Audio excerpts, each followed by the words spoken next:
Hi guys, today we are going to see the Linux file system. You may have heard people talk about file system number of different and confusing way. The word itself can have multiple meaning and you may have to discover the correct meaning from the context of discussion or document. Let us attempt to define a various meaning of file system. Uh, File system means it's a software which allows you to explore between the files and folders. Why folders are created? Folders are termed as directory in Linux. Why directory is needed? Because if you want number of files in categorically placed somewhere, then you need a directory for that.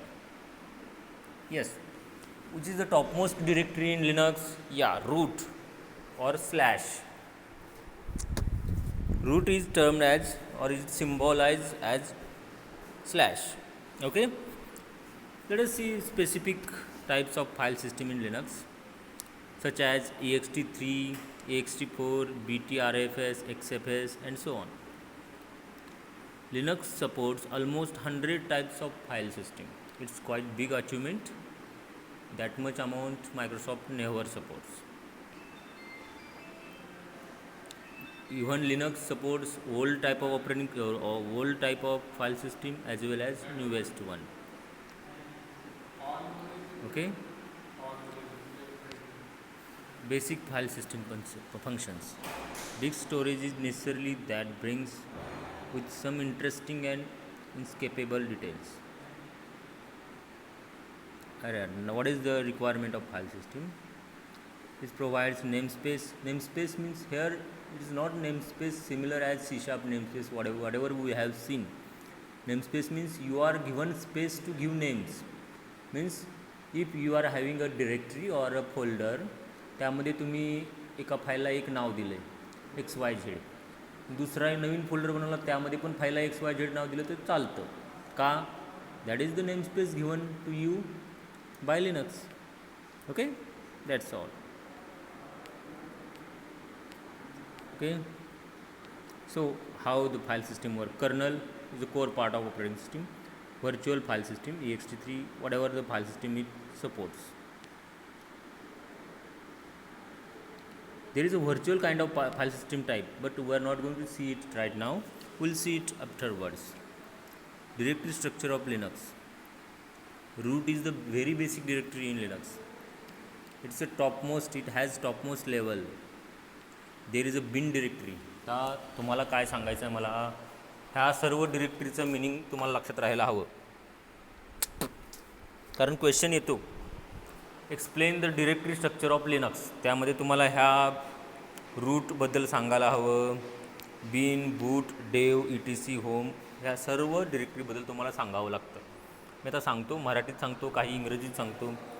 Route म्हणजे काय? Root is a most parent directory in Linux.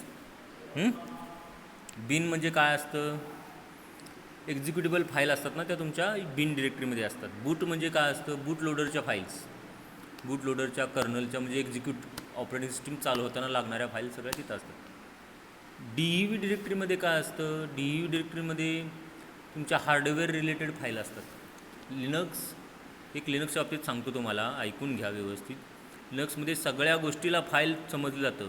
तुमचा monitor, keyboard, Mouse, processor, सर्व गोष्टी ह्या file म्हणून treat केल्या जातात लिनक्समध्ये. त्यामुळे DEV डिरेक्टरीमध्ये काय असतात? सगळ्या डिव्हाइस रिलेटेड फाईल असतात. ETC डिरेक्टरीमध्ये कॉन्फिगरेशन, खूप ॲप्लिकेशन्स आपण इन्स्टॉल करतो, सर्व्हर इन्स्टॉल करतो, त्याच्या कॉन्फिगरेशनच्या फाईल ह्या ETC डिरेक्टरीमध्ये असतात. आता लिनक्स काय आहे? मल्टी युजर ऑपरेटिंग सिस्टम आहे. तुम्ही किती पाहिजे तेवढी युजर तुम्ही लिनक्समध्ये तयार करू शकता.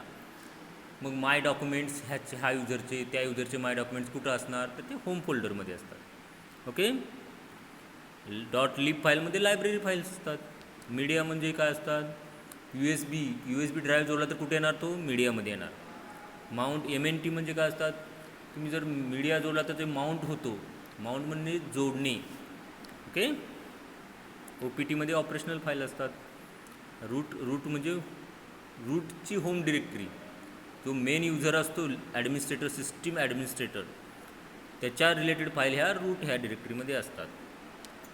बिन आणि एस बिनमध्ये काय असतात, एक्झिक्युटिबल फाईल असतात, पण त्या सिस्टीमच्या बायनरी फाईल्स असतात. आणि तुम्ही विंडोजमध्ये पण ऐकलं टेम्पररी फाईल जनरेट होतात, इथं पण टेम्पररी फाईल जनरेट होतात, त्या TMP डिरेक्टरीमध्ये असतात. आता USR directory, library file, man file, other types of document related file त्या तिथं असतात. व्हॅर डिरेक्टरीमध्ये काय असतात, MySQLच्या फाईल्स किंवा सगळ्या इनबॉक्सेस वगैरे ते व्हॅरमध्ये असतात. आता ह्यातलं तुम्हाला काय लक्षात ठेवायला हवं, ह्यातले किमान 5 तरी डिरेक्टरी ह्या लक्षात ठेवायला हव्या, गरजेच्याच आहेत. रूट काय करतं, बिन काय करतं, बूट काय करतं, देव काय करतं, ETC काय करतं, होम काय करतं, लिप काय करतं, मीडिया काय करतं, माउंट काय करतं, यातले कमीत कमी 5 तरी डोक्यात ठेवायचं. रेग्युलर लेक्चर असतं तर मी तुम्हाला व्यवस्थित समजावून सांगितलं असतं, तर ऑनलाईन लेक्चरमध्ये हीच घोळ होतो. ठीक आहे, हे कळलं तुम्हाला? ठीक आहे. आता मी अजून काय सांगू, अजून एकदा एक्सप्लेन करतो तुम्हाला. पहिलं काय आहे, रूट. ही रूट डिरेक्टरी म्हणजे मेन डिरेक्टरी आहे, पॅरेंट, ऑलमोस्ट सगळ्यांचे पॅरेंट डिरेक्टरी. त्यामध्ये सगळ्या माउंट होतात, सगळ्या डिरेक्टरी त्यात असतात. त्यातली कुठली बिन डिरेक्टरीमध्ये काय असतात, एक्झिक्युटेबल फाईल असतात तुमच्या. बूटमध्ये बूटिंगसाठी लागणाऱ्या बूट लोडर फाईल, लिनक्सच्या कर्नलच्या फाईल्स, त्या सगळ्या त्यात. DV देव डिरेक्टरीमध्ये काय असतं, डिव्हाइस रिलेटेड फाईल किंवा तुमच्या माऊस, कीबोर्ड, मॉनिटरच्या सगळ्यांच्या फाईल DV डिरेक्टरीमध्ये असतात. ETCमध्ये काय असतात, सगळ्या कॉन्फिगरेशन फाईल्स. लिनक्समध्ये काय करतो आपण, कॉन्फिगरेशन म्हणजे काय, suppose server, NFS server install करतो, ग्रब इन्स्टॉल करतो, त्या ग्रबच्या फाईल कुठे येणार, कॉन्फिगरेशन फाईल. कॉन्फिगरेशन म्हणजे काय, कॉन्फिगरेशन म्हणजे त्याची सेटिंग वगैरे करतो आपण, ते सगळे कमांड लाईनवर सेटिंग करावं लागतं लिनक्समध्ये. त्या सगळ्या फाईल्स ETCमध्ये असतात. होममध्ये सर्व user, Linux is a multi user operating system. होममध्ये काय असणार आहे, सर्व युजरच्या माय डॉक्युमेंट्स, माय पिक्चर्स त्या असणार. मीडियामध्ये USB ड्राईव्ह जोडला तर तो माउंट होऊन ते माउंट पाहिलं ते येण्यासाठी तिथं असतो. Operational optional files. रूटमध्ये जो रूट सिस्टीम ॲडमिनिस्ट्रेटर असतो त्याच्या फाईल्स रूट डिरेक्टरीमध्ये. माय डॉक्युमेंट्सचे काय असतील, टेम्पररी. बिनमध्ये एक बायनरी फाईल्स ठेवण्यासाठी आहे, USR व्हॅर. ओके, ठीक आहे, आपण थांबूयात एवढ्यावरच. धन्यवाद. मंडळ